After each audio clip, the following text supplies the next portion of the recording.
Hi, my name's Nick Tromans, and I'm from the School of History of Art and Design at Kingston University. We are part of the Faculty of Art, Design and Architecture, and our job is to provide teaching about the history of art, about the history of design, the history of film, the history of photography, the history of architecture, the history of performance art. So we are the academic historians within the faculty. We as historians try to perhaps understand the way the world now looks because of the way that artists and designers and architects and photographers have made it appear to us. We try and interpret the impact that those disciplines have had upon the world, and then it's down to the people in the studios to kind of take the world around them and turn it back into art. So on a good day, there's a kind of creative loop within Kingston University between those who are engaged in creative arts in the studios and those of us in the History of Art and Design School who are interested in the historical interpretation of those art forms. So what do we do specifically in our school? In the first place, obviously, we're interested in the artifacts, the objects, the art objects themselves. So we study the history of art. So we might take a painting by a famous painter of the past, by Picasso or Matisse or Jackson Pollock, and we might ask, where is it? Which museum is it in? How big is it? What is it made out of? Which paints were used? Who first owned it? Questions of a kind of factual nature like that. Then we might ask, why is it painted in these great big strange blobby shapes? What on earth did the artist think he was doing, splattering all this paint all over the place? What kind of ideas led him to believe that that might be of interest or might be significant? And we might start to talk about surrealism and the ideas behind that. Then further, we might want to try to connect that way the painting was made to other art forms and other ways of thinking that were current at the time. In the 1940s and 50s, we might want to try and situate that object within its cultural environment. That's where our, hopefully, skills as historians come in, and this is why we might ask a student on one of our courses not just to read a book about surrealism or a book about paint techniques, but we might also ask them to read a book about the way society more at large functioned in, say, New York in the 1950s in order to make sense of the works of art that came out from it. So we start with objects and then try and work out from them to understand their broader context. In the case of a painting, obviously that's straightforward enough. We're also especially interested in our school, more so perhaps than in other universities, in the history of design. So we're interested in classic works of design. We're interested in those famous chairs made by the Bauhaus in Germany in the early 1920s. We're interested in those wonderful works of plastic that came out of the 1950s and 60s and revolutionized the world of design.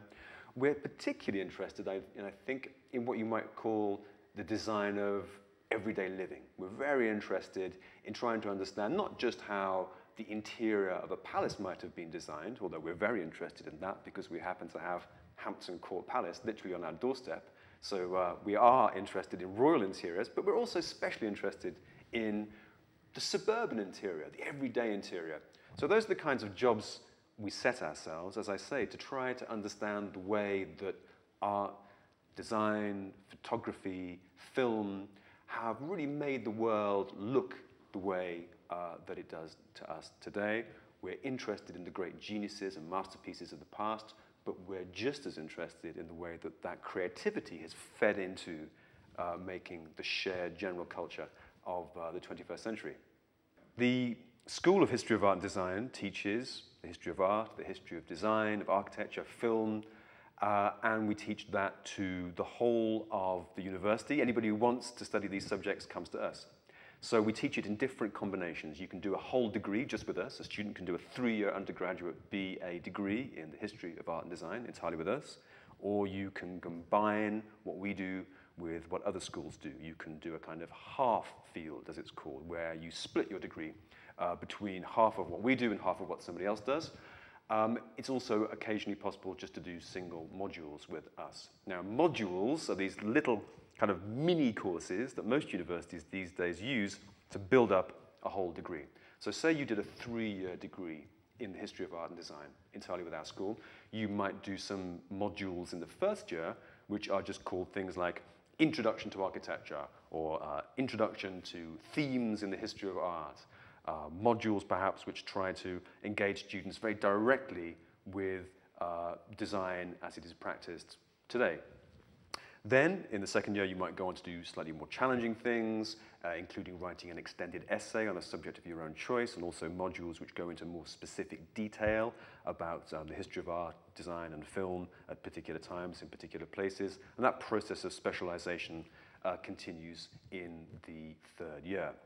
So the ways in which you can use what we teach as a student, we hope, are very flexible. You are able to specialize entirely if you so wished. For instance, in the history of photography, you could do an awful lot of special work in that area by selecting your essays around that subject, or you could go very broad and combine our school's work with that of, say, the English department, where you'd be looking at art and visual material and text and literature. Students who do our courses have gone on in the past to do all kinds of things related immediately to the history of art and design and film and photography. Others have gone on to do a whole variety of other different things.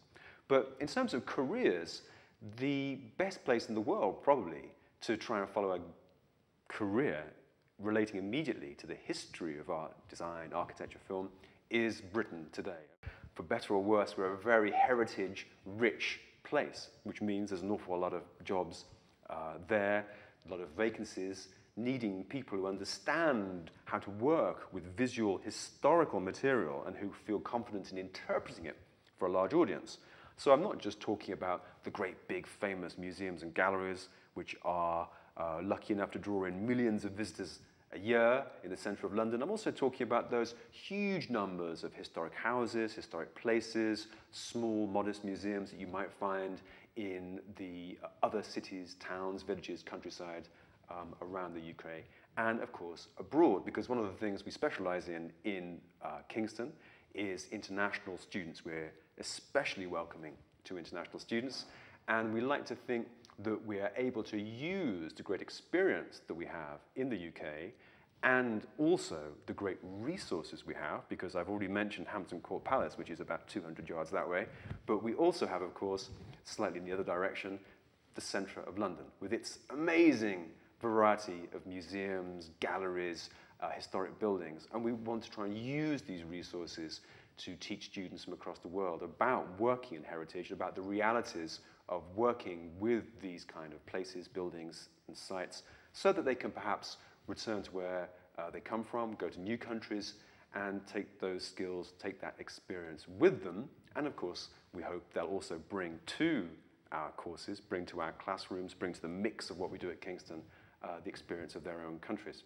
So we'd like to think that we send our students out into the world, both to take part in the huge job of maintaining and interpreting the historical resources of the planet, that is, the human historical resources, the traces of human endeavor and of creativity, but also to become part of the future of those creative processes, to become part of the enterprises and the initiatives that are going to produce the works of the future that in turn will eventually themselves need to be archived and will themselves eventually become heritage.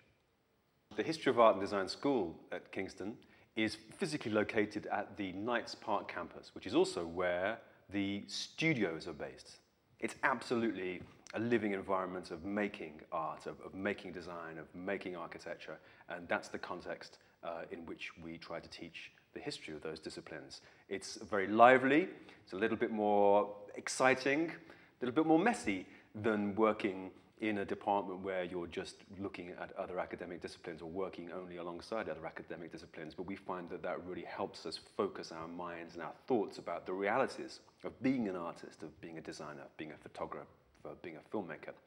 And the best thing I can possibly do is encourage you to come and look for yourself. We have many open days here at Kingston where everyone is invited to come and have a look around. So we hope to see you at Kingston.